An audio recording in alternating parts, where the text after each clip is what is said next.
বিগত ৮ বছরের তুলনায় এবার দিল্লিতে দূষণ অনেকটাই কমছে। আজ আম আদমি পার্টির মুখপাত্র প্রিয়াঙ্কা কাক্কর সাংবাদিক সম্মেলনে এই কথা বলেছেন। দিল্লিতে ক্রমবর্ধমান দূষণের জন্য হরিয়ানা খট্টর সরকারকে তিনি দায়ী করে বলেন, হরিয়ানায় এখনও গণপরিবহনে নিষিদ্ধ জ্বালানি ব্যবহার চলছে। CAQM অনুসারে পাঞ্জাবে খড় পোড়ানোর পরিমাণ 50 থেকে 70% কমেছে।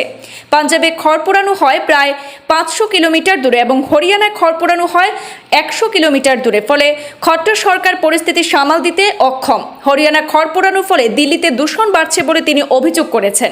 इस साल दिल्ली में 8 सालों में सबसे बेहतर हवा थी। आंकड़े बताते हैं कि दिल्ली में इस बार 31% पोल्यूशन कम हुआ। केंद्र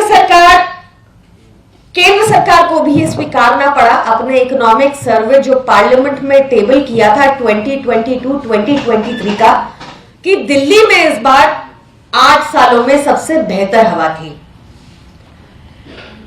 CAQM के आंकड़े भी दिखाते हैं कि पंजाब में इस बार अभी तक पिछले साल के मुकाबले 50 to 67% पराली कम जली है। जो पराली पंजाब में अभी जल रही है वो यहां से 500 किलोमीटर दूर है, और जो पराली हरियाणा में जल रही है वो यहां से करीब 100 किलोमीटर दूर है। दिल्ली के सबसे करीब राज्य हरियाणा है, तो जरूरी है कि समीक्षा की जानी चाहिए कि 2014 से खट्टर सरकार ने प्रदूषण को लेकर हरियाणा में क्या स्टेप्स उठाए। सबसे पहले तो 100 EV बसेस लेने का विचार कर रही है हरियाणा। ली नहीं है, विचार कर रही है। वहां पर अभी भी जो बसेस चल रही हैं वो बैंड फ्यूल, जो दिल्ली में फ्यूल बैंड है BS3 और BS4, इसी पर बसेस प्लाई कर रही हैं। यही बसेस दिल्ली एंटर कर रही हैं, और गोपाल राय जी हमारे पर्यावरण मंत्री लगातार चिट्ठी लिखकर ये डिमांड कर रहे हैं कि as an emergency measure Haryana सरकार इन बसेस की एंट्री प्रोहिबिट करे दिल्ली में इस टाइम पर।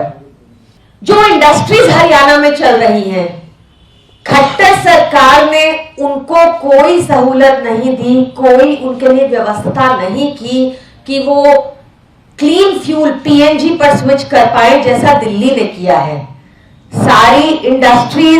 ये सारी इंडस्ट्रीज मोस्टली NCR में है, उसका भी प्रदूषण दिल्ली में आ रहा है। हरियाणा की सरकार 2023 में भी 24 घंटा बिजली देने में अपने नागरिकों को असमर्थ रही है। बिजली के कट इतने लंबे लंबे होते हैं हरियाणा में कि घर पर भी डीजल जनरेटर यूज होते हैं। सोचिए इंडस्ट्रीज की क्या हालत होगी जब घर में, सोसाइटीज में भी डीजल जनरेटर यूज किए जा रहे हैं अभी भी।